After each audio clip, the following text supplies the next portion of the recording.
This is the After Party, live with Kim McAllister. Pick a couch, grab a drink, and settle into the conversation.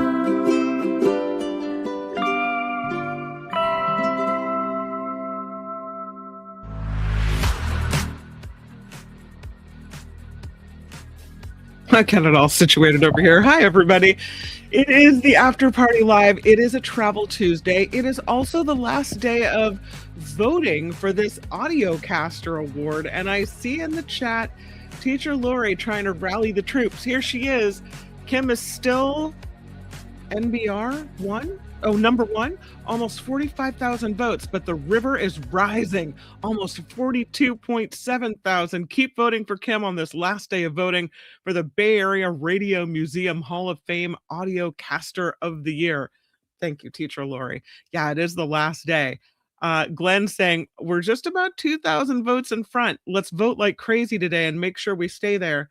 And then Nullifidian, also don't forget to smash the like button on your way in. Thank you very much for the reminder.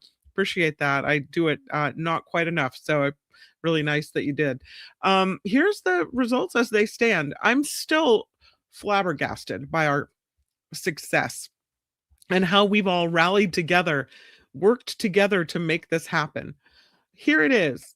The After Party Live at 34%, almost 45,000 votes. 44,939. And Teacher Lori is right. The river is rising. Look at that. They've cracked 40,000 now as well with 42,693 votes. It's 34 to 33%. That's really close. And anything could happen. And again, I was delighted with fourth place. If we should slide into second, I will still be delighted. But this is super fun. And I know people are voting like crazy. And I just want to tell you, I really appreciate it. And it would be so fun if this show rose to the top. But, you know, I mean, I don't want people to, you know, I hate to picture everybody, you know, doing other thing, giving up other things and sitting around voting. But I do appreciate the votes. And I hope that we can rally this and pull it off. That'd be super fun. So I put the link in the chat. I'll do it again here right now. If anybody wants to vote, and it's one of those things where you can vote as many times as you want, up until I think it ends July 1st. So maybe like midnight is the end. We're not exactly sure how this is all going to pan out. So vote as long as you can, as much as you can, unless you don't feel like it, in which case I respect that decision. But there's the link just in case you have some time. Oh, and then Thursday, that's right. Thank you for the $2 Australian, Glenn. Don't forget, I think I'm going to say it right, Burby Island. Yeah, Glenn's going to put the drone up and we're going to take some live pictures of the island and the waterway there. And I'm really excited. I think it's going to be kind of cool. Hopefully the equipment works and everything goes well, but that's something to look forward to. Okay, so that is what is going on. And thank you for clicking the like button and subscribing if you haven't already, and welcome aboard. I saw this really cool piece of jewelry. I love a centuries old piece of jewelry. This one from the 1600s. And I don't think they knew exactly what they had at first, because it went up at auction, this old amber pendant, for almost $7,000. And it's sold now. It's going on auction again, now that they actually know what it is, for £100,000. So it went for £5,588, which is about $7,000, and when it sold, and now it's going for £100,000. You have to be such a bummer to be the person that auctioned it off for only $7,000. Oh no! Now they realize that this is a piece of amber, and that a master craftsman carved the likeness of Queen Elizabeth I, possibly as a commission from the Queen herself. There's a parrot. You can see one side has the Queen's portrait, and the other has a parrot, which symbolized Elizabeth's status as a virgin queen. This is a much more significant piece than originally thought. So Last November, there was an auction house in Scotland that sold this little portrait of Elizabeth I. They listed it as Elizabethan style amber and enamel pendant. They thought it was crafted in the late 19th century. No, it wasn't.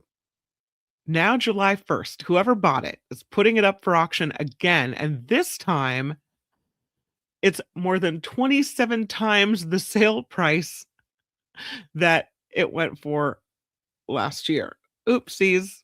Yeah, just 7 months ago. It's quite a rise in price. The value increase is because through significant research and scientific analysis, the object has been established to be a rare, rediscovered Renaissance jewel created toward the end of Elizabeth's reign. It's now dated to around 1600.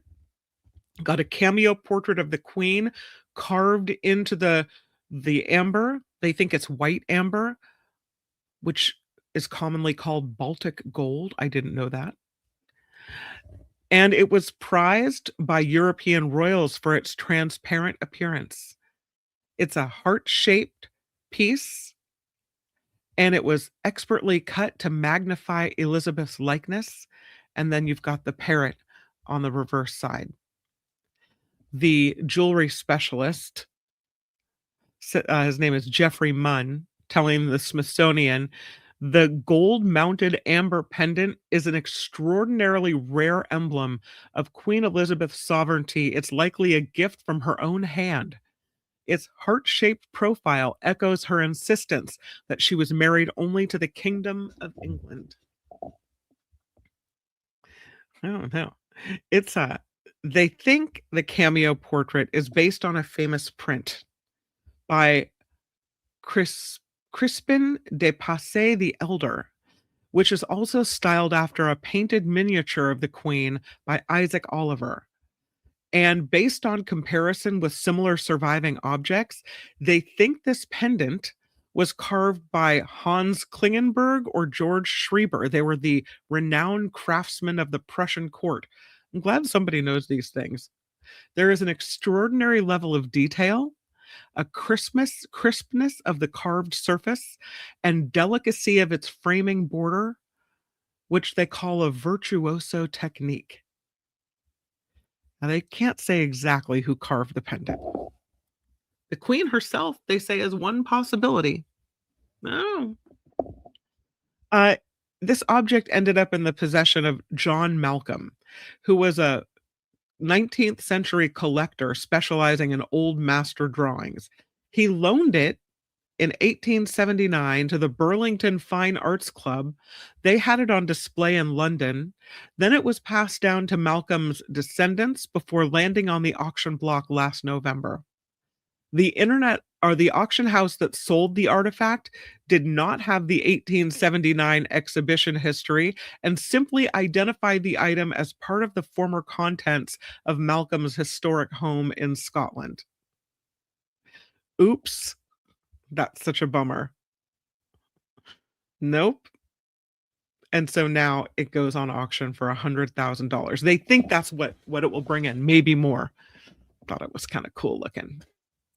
I just saw this picture. Actually, Wes in Florida sent me this picture and also posted it on Facebook. And he said, this was a spider on my floor. And moments later, it disappeared. And now I can't go to sleep. He says it's a wolf spider. Look at the size of that thing. And then it vanished. Now what do? You can't sit on the couch. It could be in the cushions. Can't go to bed, could be in the covers. Like, no, the worst thing is not having the wolf spider on the floor. It's now having the wolf spider somewhere in your house, knowing it's there, not being able to see it.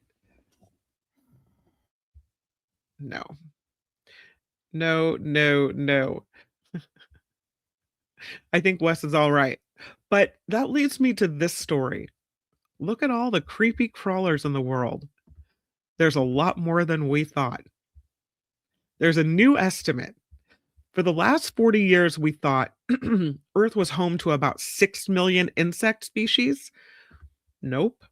Now they say they actually think the Earth has 14 to 20 million insect species. We are surrounded by creepy crawlers. There's probably more than one of those spiders in Wes's house. Sorry, Wes. No. Yeah, there are thousands of billions of ants crawling around. There could be as many as 2,400 species of fireflies. There's this new study that estimates up to 20 million of insect species is living on Earth, as opposed to the 6 million they previously estimated. And only a fraction of them have been discovered. This from a new study published today in the journal Proceedings of the National Academy of Sciences. The estimate that the planet was home to 6 million insect species has stood for the last 40 years, so it's kind of time to reevaluate it anyway. But it's really difficult to sample tiny organisms that are good at hiding to get an accurate count. Study co-author is an entomologist at the Museum of Natural History at the University of Colorado and the University of Connecticut. His name is Robert Colwell. He said the core problem is that most insects are rare. Even with enormous samples, you keep finding these new species. We've collected, he said, more than 1.6 million individuals from traps running for 69 trap years in Costa Rica and still haven't captured everything living right there. He said the statistical challenge is estimating not just what you've seen, but how much you're missing. So he, along with the University of Kentucky professor emeritus Michael Sharkey and Cornell University entomologist and biodiversity science Laura Guzman, decided that they were going to look deep on a subgroup of parasitic wasps. They're called microgastrinae. These wasps lay their eggs inside of caterpillars, and then the eggs hatch. The larvae then eat the insides of the caterpillar. They grow, and then eventually they emerge. Okay, so that's gross, but that's life, right? So the team studies these wasps found in an area of Costa Rica, and they use these insects as a measuring stick for how incomplete their bigger sample was. They used tent leg traps called malaise traps, including a core set of traps and a peripheral set, and the third set collected caterpillars and analyzed the wasp species that emerged from them. And then they used statistical models to determine a ratio of the number of these wasps compared to how many are living undetected. And they found that there may be 8 to 14 million additional species. Most, they said, are certainly small, rare, and highly specialized. They said 75% of the parasitic wasp species that they found were captured by only one of 3 sampling protocols, even within the same forest, which indicates these species have specific, narrow enough areas or behaviors that they could be missed by a single trap type.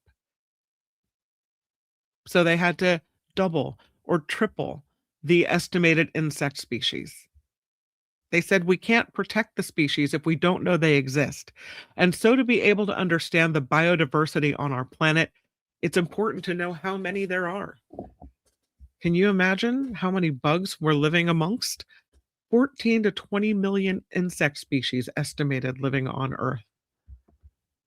Mm. A lot going on in the night sky for the month of July. Some meteors, some things to look at. Here's a comet. There it is. Ooh, that's a nice shot of a comet. Yeah. Lots of meteors for the month of July. Here's some things we have to look forward to. We have July 8th and 9th, Venus near Regulus. It's Venus prominent throughout July, moving away from the sun toward its point of full elongation. That's the point at which the distance between Venus and the sun in the sky is at its greatest.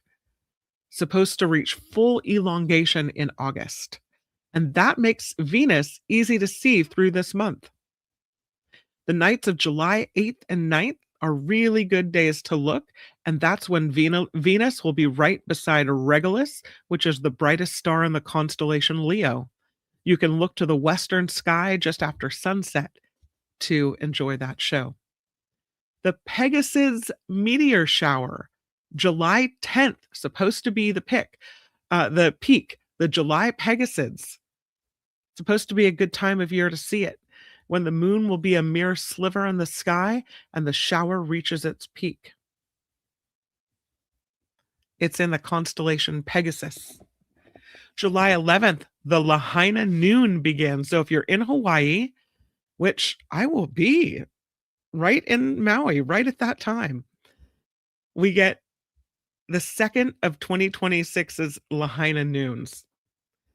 On certain days in May and July, the sun is directly overhead, and objects like telephone poles cast no shadow at all.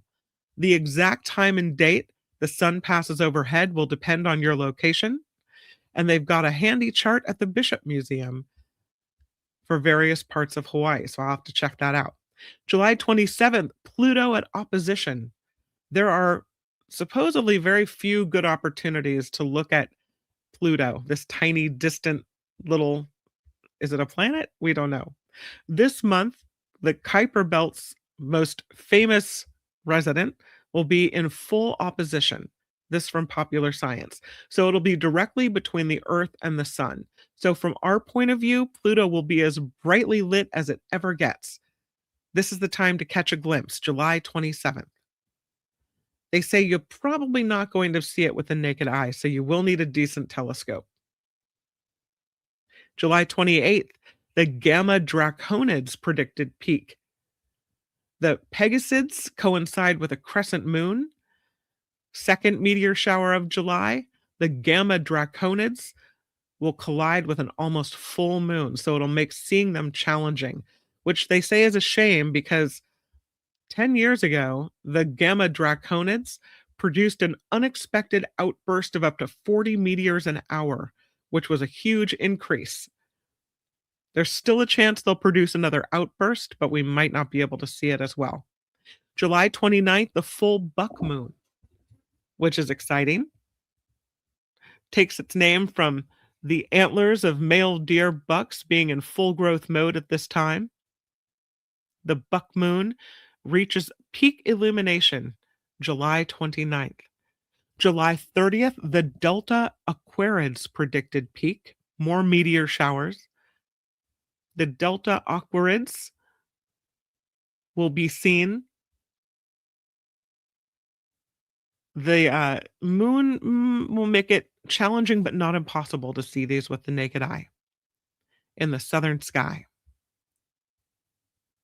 And that's what we have to look forward to for the month of July. There is something cool going on in Florida, and I don't mean this wolf spider on Wes's floor. I do mean an underwater laboratory installed in the Florida Keys. It's called Vanguard. It's the first of its kind in the United States in the last 40 years. It's been a while since this has been tried. It's about the size of a school bus, anchored 56 feet underwater in the Florida Keys National Marine Sanctuary. And it's a Vanguard system, about 65 miles, and the first open ocean subsea facility deployed in the United States in the last 40 years. Once they clear it for hosting duties, they say Vanguard will house as many as 4 aquanauts at a time. They'll monitor marine life, restore coral reefs, study climate change's impacts, and also it'll be an area where you can train for extreme environments. The Chief Technology Officer, or DEEP,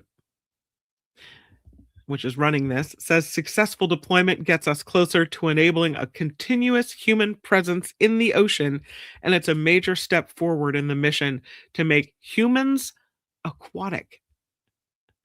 Vanguard in the Florida Keys will be at the Tennessee Reef after 18 months of design, construction, and testing. It'll be situated on the sandy seafloor, but they have to put a base in. and then lower the habitat onto the platform using a boat crane. The Tennessee Reef in the Florida Keys is a research only area where they look at this spot that has so many unique deep water, slow growth corals and sponges. They say the research down there could potentially increase discoveries in coral health, ecosystem dynamics, and the impacts of climate change as well. So we'll see what they learn, and we'll be following what they learn from all the interesting research that will be done underwater in Florida. There is a new study that shows highly educated workers are the ones being most harmed by AI, sadly. Although, I mean, who wants it to be the poor workers, the middle class workers, the educated workers? It's like any workers. It's, not good for any of us. This study published in SF Gate. It's a new report done by the California Policy Lab. And they took a look at layoff data from across the state of California since the launch of Chat GPT 3.5 in 2022. And since that moment where OpenAI launched, more than a third of US workers have integrated AI tools into their workflow. And that's led to even more concerns about more layoffs as the way we work changes. The researchers looked at unemployment claims combined with AI exposure in the people that were filing the claims jobs until May of this year. And they found that since the creation of this Chat GPT tool, a higher rate of job losses have come out of the San Francisco Bay Area compared with the rest of California. The report also finding workers who are losing their jobs are not early career. Workers who are more educated, specifically those with bachelor's degrees and higher, are filling an increased number of unemployment claims. Director of the lab at UCLA telling SF Gate, it's people who are established employees. They're highly educated and they are concentrated in the Bay Area. They're the people losing their jobs. In May of 2026, the report indicates there were about 4,000 more new unemployment claims from high AI exposure workers with bachelor's or advanced degrees than in November of 2022. It's a 20% increase. There were 1,700 more high AI exposure claims for someone with a bachelor's and more than 2,000 more for those with a master's. We don't know, and there's no evidence of a larger statewide surge in layoffs among workers, but there has been a steady increase of job loss across the state since 2022, and the most dramatic spike came from the Bay Area. And that's likely tech workers. Yep. Layoffs becoming more common in Silicon Valley. They're calling California ground zero for artificial intelligence development, and then consequently the layoffs regarding that as well. They say they don't have the ability to measure the number of workers that actively use AI in their day-to-day jobs. But they say we neither know which companies have invested in AI, nor what tools workers use in their job, nor what occupations they have while they're employed. We only know what occupations they had when they filed for unemployment benefits. Companies themselves know, but the researchers don't have access to that data. It's a surprise because they had thought that the younger early career workers were the most at risk of losing their jobs. But this report totally leaves out that demographic. They say that the younger workers don't tend to file for unemployment as well. Many of them don't know that they qualify for unemployment benefits, so they never apply. And that could have something to do with it. Mm. The researchers say they're going to continue to proactively track layoffs to give policymakers a clearer sense of the consequences, the impact that AI has on the workforce. We're seeing it. Mm. Disneyland at night is much less expensive now. This is kind of exciting. This is a new program, Disneyland launching a limited time $59 nighttime ticket deal. Usually it costs more than $100 to get into Disneyland, but they are specially pricing evening tickets now to allow guests to visit Disneyland or Disney's California Adventure Park at night on selected dates over the summer. So, starting today, costs $59 for ages 3 and up, and you get admission to the park just for the evening. This offer is going on from July 12th to August 5th on Sundays through Wednesdays, and you do have to have a park reservation. But that makes it much more affordable. I picture this as a great deal for people that maybe want to go on a date night at Disneyland that maybe live in Southern California, although it is open to anyone. So during this nighttime ticketing, you can enter the park starting at 7 p.m. and the California Adventure Park starting at 5 p.m. And then your access lasts through closing time at the park, which is usually about midnight. And then the California Adventure Park often closes at 10 p.m. So you get 5 hours of park admission for $59. Call it $60. That's not bad. I mean, it's still expensive, but it's not bad. Not bad at all. Once again, somebody found some bones in a drawer. This happens way too often. This fossil was found tucked away in a drawer, and it turns out it's really significant. It was the first dinosaur bone from Antarctica. Decades. It's been in the drawer for decades.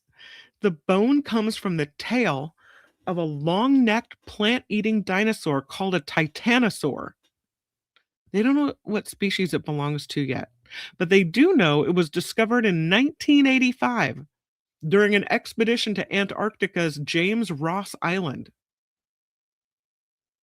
Geologist Mike Thompson was working with the British Antarctic Survey, mapping the area's rock layers, collected a marine reptile fossil to help with future dating efforts.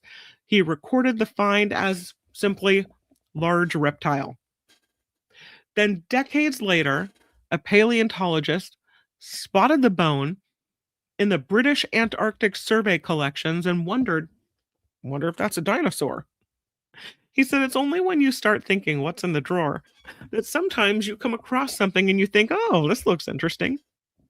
So he and some other researchers analyzed the shape of the bone and compared it to more complete dinosaur remains, confirming the discovery. They published their findings Monday in the journal Acta Paleontologica Polonica.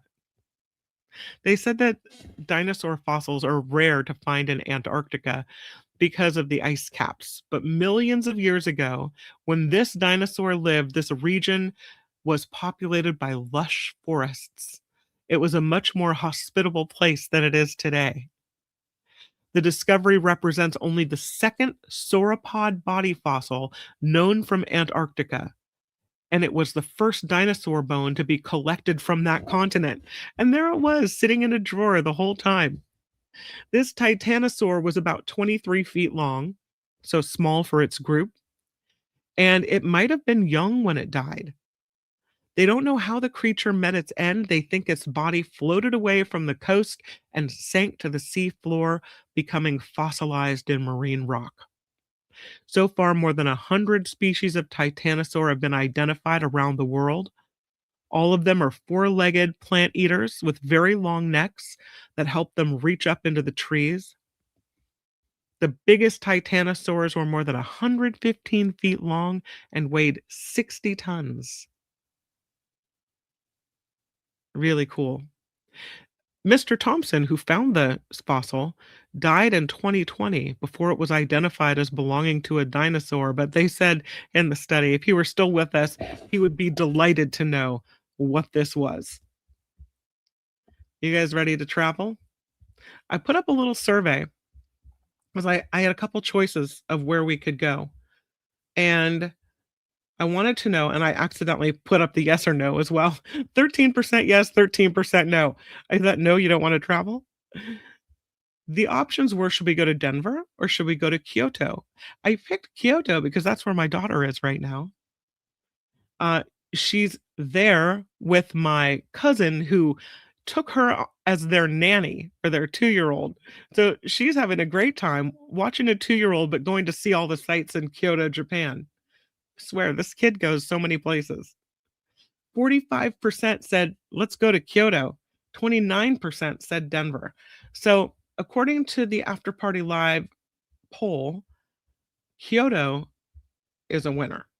So, that is where we will head today. All right. And off we go. It is Travel Tuesday. And here, away we go to Kyoto, Japan. There's a lot to see here, even more to eat, apparently. Here's some of the best things to do in Kyoto. Oh, hold on. I'm going to share the screen with you. I'm going to skip over some of them, but not all of them, clearly. Okay. The first thing on the list is incredibly beautiful. This is I'll take down my picture, bamboo forest. Look at that. Just gorgeous. The first thing on the list, gotta go see the bamboo forest. Absolutely. I mean, just looking at the picture looks like a magical place to be. Beautiful. This is called the Arashiyama Bamboo Forest. And it encapsulates the Shinrin Yoku philosophy. It's a symbol of Kyoto. It's a short grove, but it's revered as a sacred spiritual ground. Best to visit early morning and on weekdays because it's pretty packed. It is, you can actually stay for a night and then enjoy the serenity as dawn breaks and before the crowd arrives. Wander up through the forest to visit the Nonomiya Shrine and then wander around the rivers below. They say this grove is sacred, so don't touch, don't graffiti, don't vandalize the bamboo. That is the Arashiyama Bamboo Forest. The next place on the list, the Fushimi Inari Taisha, thousands of red torii gates winding up Mount Inari. And here's what that looks like. Pardon the scroll, but I think it's worth it. Now that's a walk. Look at that. This is home to the deity Inari, the fox god. This shrine is the head shrine of all Inari shrines in Japan, and it has these thousands of bright red torii gates donated by various companies. They said visitors who only want to capture the gates can expect the torii paths around the entrance to be busy. But if you want to take a little bit of the hike, you can enjoy the entire route to the main shrine and beyond. These paths lead to quieter sections of the mountain where more weathered and worn torii gates still stand. Very much worth it for someone looking to have a peaceful, Zen-like experience. If you stumble upon the white fox messenger statues protecting the gates and charming local cats playing amidst the grounds there, that adds to your peace. Here's one of the most spectacular, beloved temples in Japan. Look at this one.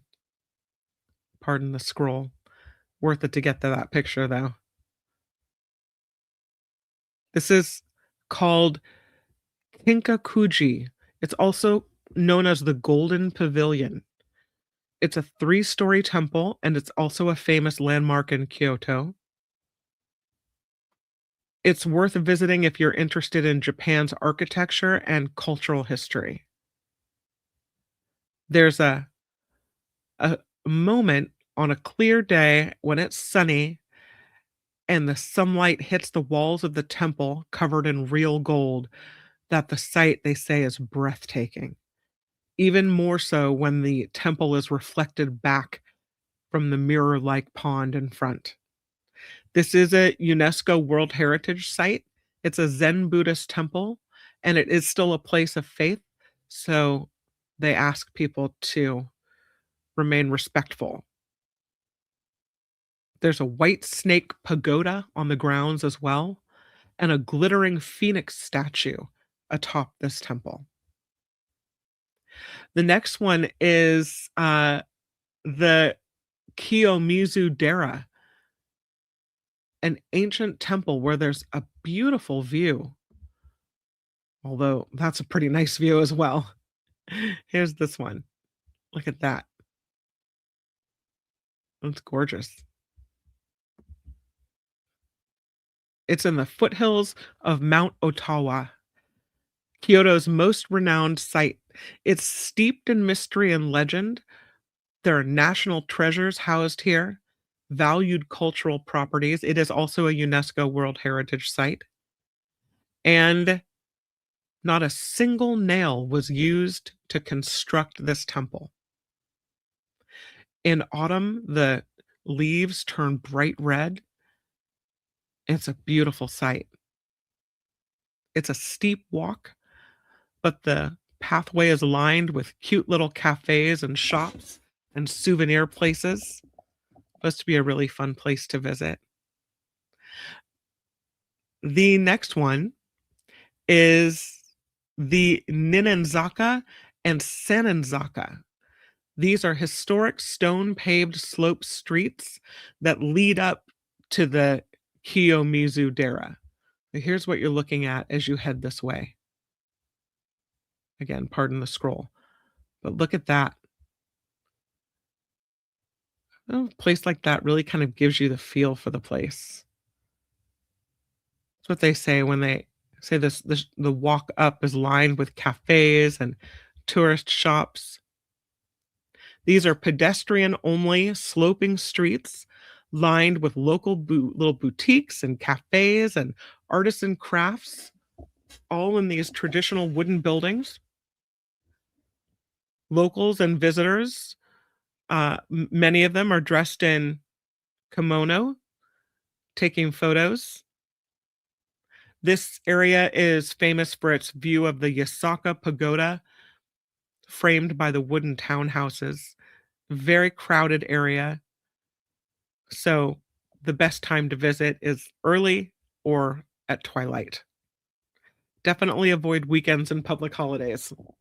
They say the street could slope. There's many steps and uneven stones. And so strollers and wheelchairs often have a tough time here. The next one is called the Yasaka Shrine, and it's just a short walk from this area. Here it is at night. Look at that. Once called the Gion Shrine, the Yasaka Shrine, they say, is home to one of Kyoto's most famous summer matsuri, Gion Matsuri, where large floats and hundreds participate in this festival throughout the city streets. It is easy to get to, centrally located, perfect for the traveler who's tight on time and wants to see some traditional history. And really fun to walk through at night when it's all lit up. Great place to practice your night photography.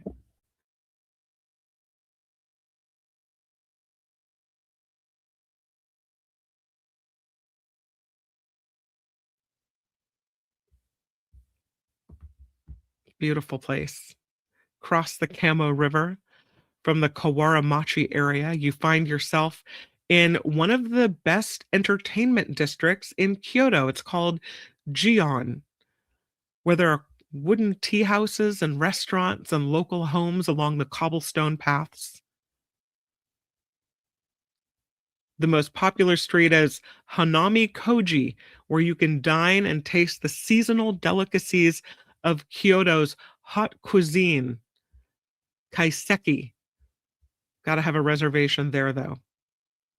This is a local neighborhood and a place of business, and there are warning signs around asking people not to enter homes. It's not just a tourist spot. Here is one of the streets, a willow-lined canal street of Gion. It's called the Shirakawa Canal.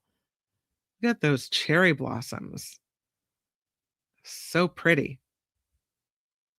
I'll scoot it over a little bit. This is a picturesque area of Gion where they have traditional lanterns and swaying willow tree branches and numerous cherry blossom trees. So during sakura season or cherry blossom season, it is beautiful, beautiful always, but especially beautiful with the cherry blossoms. There are high-end restaurants and casual little cafes in the traditional wooden townhouses. A perfect place, they say, to have a little breather on a busy day.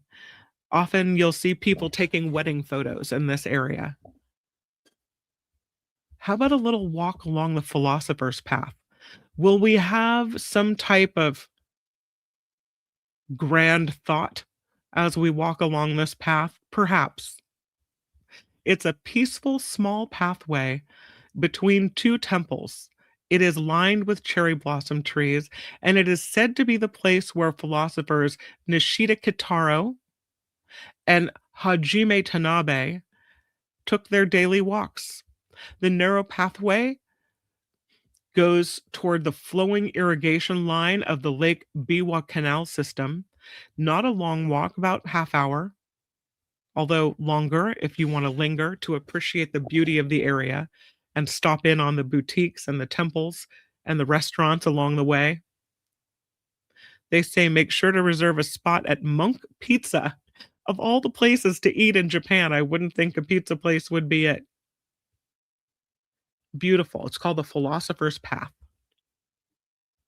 Here's another place thick with cherry blossoms. It's called the Kiyage Incline. Best to visit during spring to see one of the biggest cherry blossom destinations. Oh, I love her dress. Beautiful. It was once the longest incline railway. The Kiyage Incline, part of Shiga Lake Biwa Canal system. Today it sits abandoned as a working railway, but it is beloved as one of Kyoto's most striking sakura spots or cherry blossom spots. Spring sees nearly 100 sakura trees in bloom on both sides of the railway tracks, which creates this beautiful view. And it's become more well known over the years, so it's another place to visit in the early morning to get away from all the crowds and the people. Let's go eat. How about Nishiki Market? It's called Kyoto's Kitchen. You got to be adventurous, though. It's in the heart of Kyoto Central. It's a narrow covered walkway about 5 blocks long, lined with local sellers and small eateries of fresh seafood and traditional Kyoto delicacies.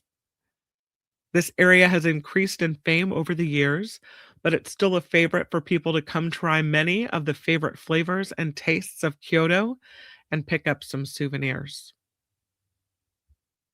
How about Nanzenji Temple, the Zen Buddhist temple, which is said to be beautiful in the autumn season. What a view.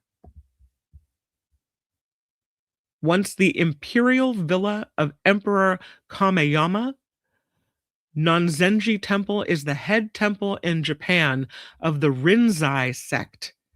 It has vast grounds. It's free to enter. perfect for those who want a quieter, leisurely exploration kind of experience. I think that's us. We like the quiet experience, right? We get to learn about Japan's history and culture and how it merged with Western design that began to influence the country. There's a traditional tea room, a Japanese garden, period architecture. You can view the grounds from above, like here, this view. You can take the philosopher's path to get here. You can see the giant torii gate in the distance. See that red thing sticking up? Next, let's go to the Suryokaku Aqueduct. It's an otherworldly experience reminiscent of an old movie. Oh, that looks old. Really old. And also beautiful. It was finished in 1890. It's a European style aqueduct. It connects Kyoto City to Shiga's Lake Biwa, red brick construction, an example of the early influence of Western engineering paired with the elements of Japanese traditional design. In the background above, uh, there's wooden architecture and momiji trees. They say this area is a must-see for people who love the beauty of autumn leaves and the contrast of two different architectural styles in one spot. Beautiful. The next is Heian Jingu Shrine. It is Kyoto's newest shrine, actually. Look at all those beautiful cherry blossoms. This is a history of only 131 years. That makes it the newest one. It was built in celebration of the 1100th anniversary of Kyoto's former status as the founding capital of Japan. It's an impressive main red torii gate, one of the largest in all of Japan and the tallest in Kyoto, and it's an iconic landmark view. And if you happen to visit in October, it'll coincide with the Festival of the Ages, which is one of the most important festival celebrations in Kyoto. And since we're visiting shrines, how about this one? Look at the autumn colors there. Just beyond the bamboo forest that we started with lies this quiet shrine surrounded by ancient nature and steeped in historical importance. This, according to Travel Lemming. It's a rare Kuroki black torii gate. You can rub your hand against the turtle divine rock, make a wish, and folklore claims it will come true within a year. Centuries ago, this shrine was used for the purification of imperial princesses. They would be appointed as priestesses to the country's most important shrine, dedicated to the sun goddess. Legend says the imperial house of Japan holds her bloodline through her grandson Ninigi. They say many never see this shrine. They just go to the bamboo forest and they leave, not realizing that this is right there. Gotta go check it out. Here's one of the oldest shrines in Kyoto. It also accompanies beautiful gardens. So pretty. This is Matsunu Taisha. It's an ancient shrine located at Arashiyama, also near the bamboo forest. You cross a little bridge and keep walking through a residential area, and then you get to this shrine. It has 3 of the oldest wood carvings depicting images of the enshrined deities, along with the Shofuen Gardens, a rarity. They're landscaped to reflect 3 different time periods of Japan: ancient, Heian, and Kamakura periods. It's also a great place to escape the crowds. This is another really cool shrine. We're on the shrine tour. It's where we're going. Look at this golden shrine. That's really cool. It's Mikane Jinja, and it's a neighborhood shrine that tourists now seek out. It's down a small street in a local suburb in Kyoto, covered in gold leaf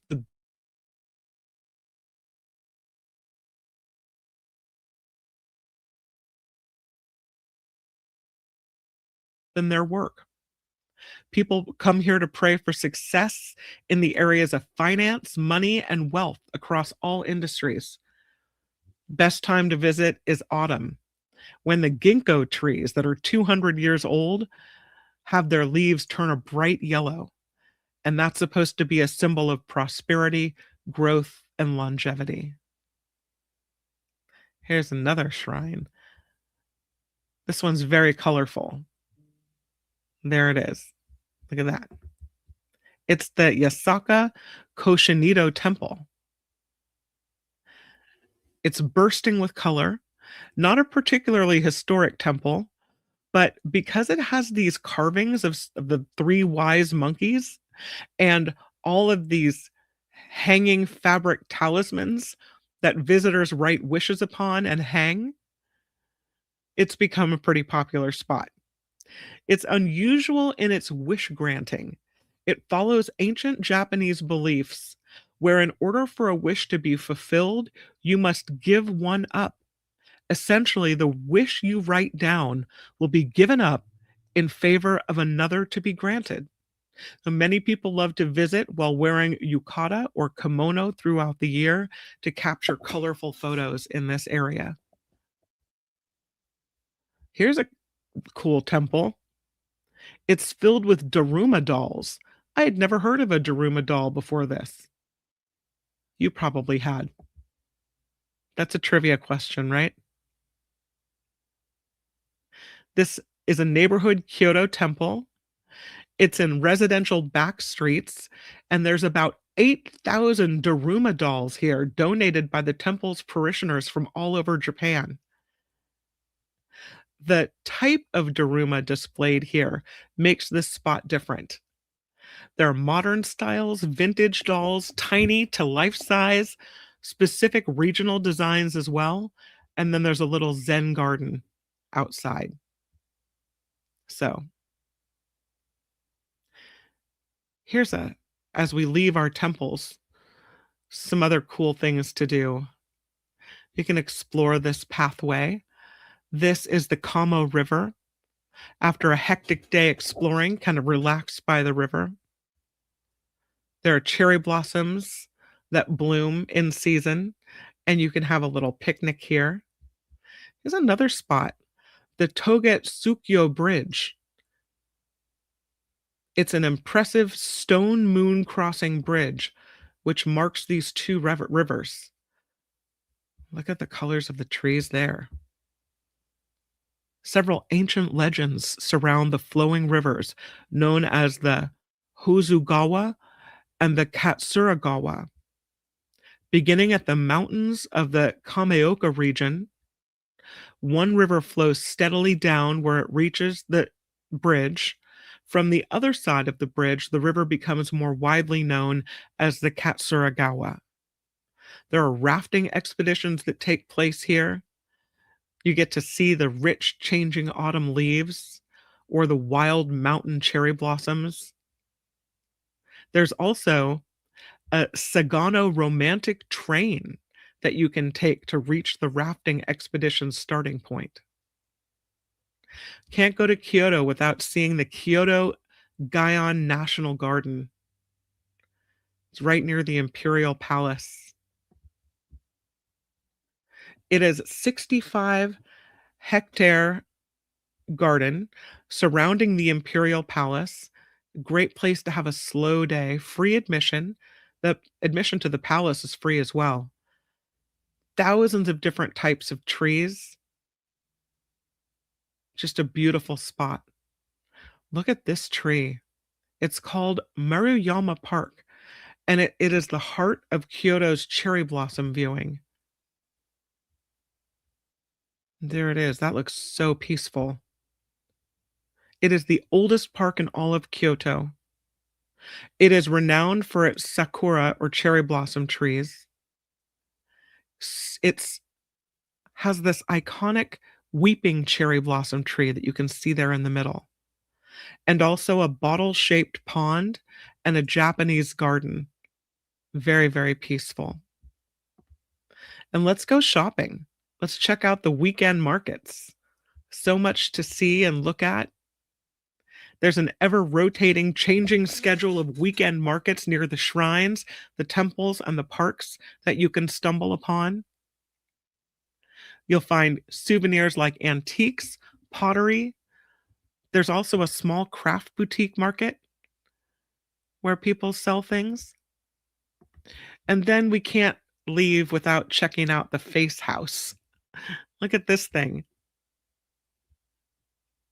That's the house. Yeah, I wonder who lives there.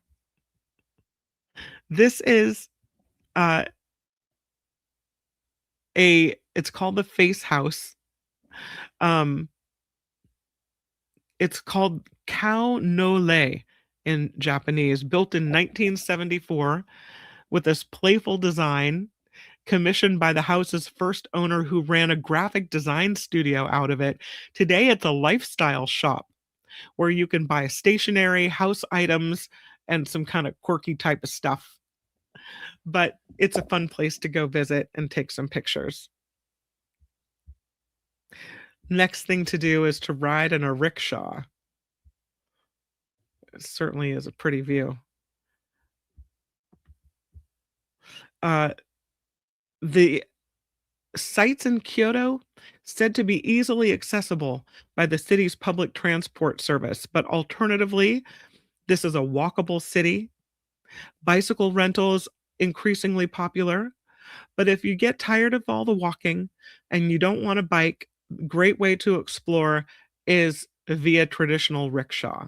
The drivers are often fantastic tour guides and provide a lot of historical information and local stories, and they know all the best spots for pictures as well.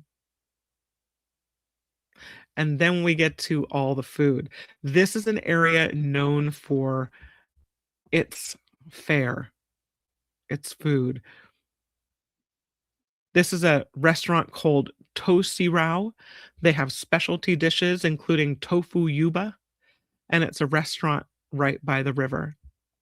Got to check out the Bee's Knees Bar, apparently. That's the place to go. Once a hidden secret, when speakeasy bars were a new rage in Japan, the Bee's Knees Bar has grown in popularity. It is named one of the world's 50 best bars, and it made the list twice. So it can have long waiting lines, but it's worth the wait, apparently. They have fresh cocktails there. Look for a bright yellow door with the words "The Bookstore" printed on it and a subtle bee symbol. The bar is small, but good. Omen Udon. I'll go check out the noodle place. That looks delicious. Close to the Philosopher's Path.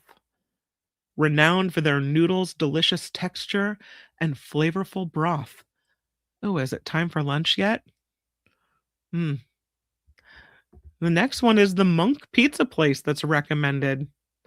Gotta go check it out. It's in a little alcove along the Philosopher's Path. Small and intimate, a celebration of local ingredients paired through the medium of wood-fired oven pizza inspired by the Japanese haute cuisine of kaseki. They have a 7-dish seasonal tasting course decided on the day. The main dish is pizza paired with Japanese flavors. So much to see and do. This looks like a fun place. It's called Cafe Bibliothèque Hello. It's like a fun little afternoon, cozy afternoon, maybe if it's raining in Kyoto. Cafe Bibliothèque Hello, a charming book cafe, an institution amidst the locals and Kyoto youth for more than 20 years.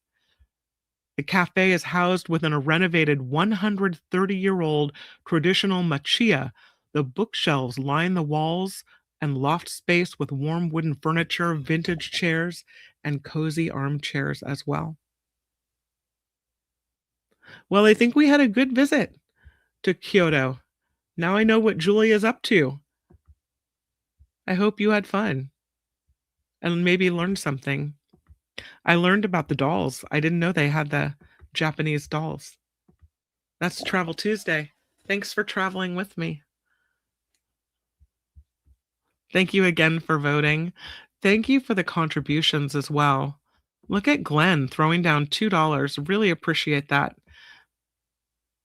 And I look forward to being with you too on Thursday, Glenn. That's going to be really fun.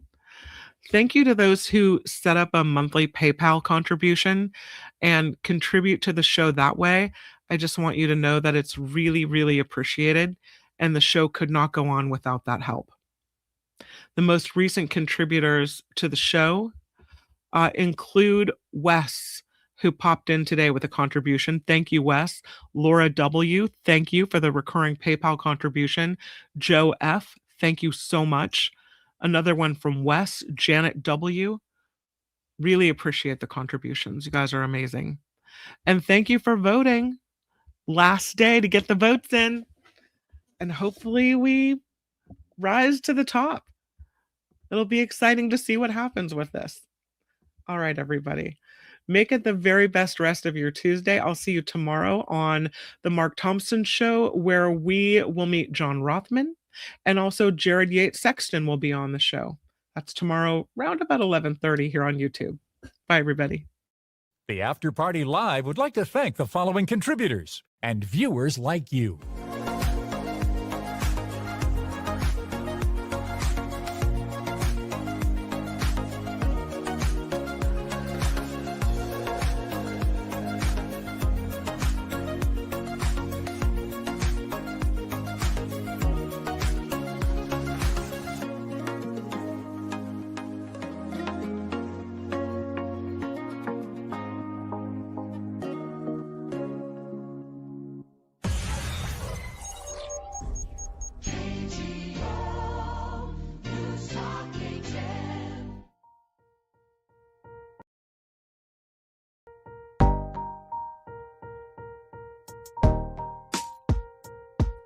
Thank you, Blue Spark, for the $5 super sticker. I didn't see that until just now. I appreciate it.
Here's one thing about that adventure. It was kind of calming.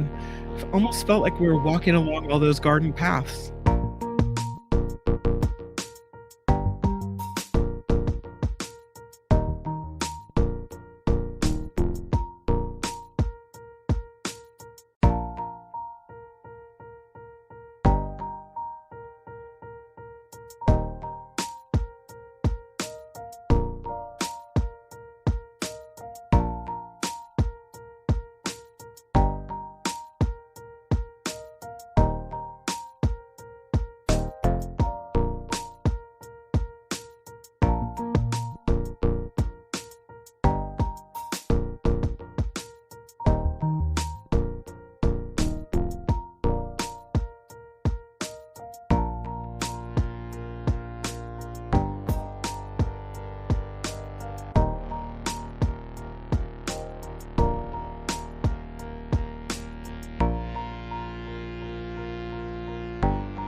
She's seen more of it than I have, Rev, and I'm really excited for her.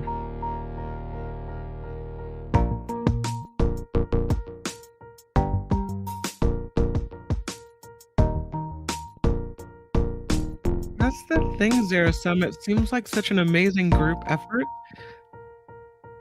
I love this group.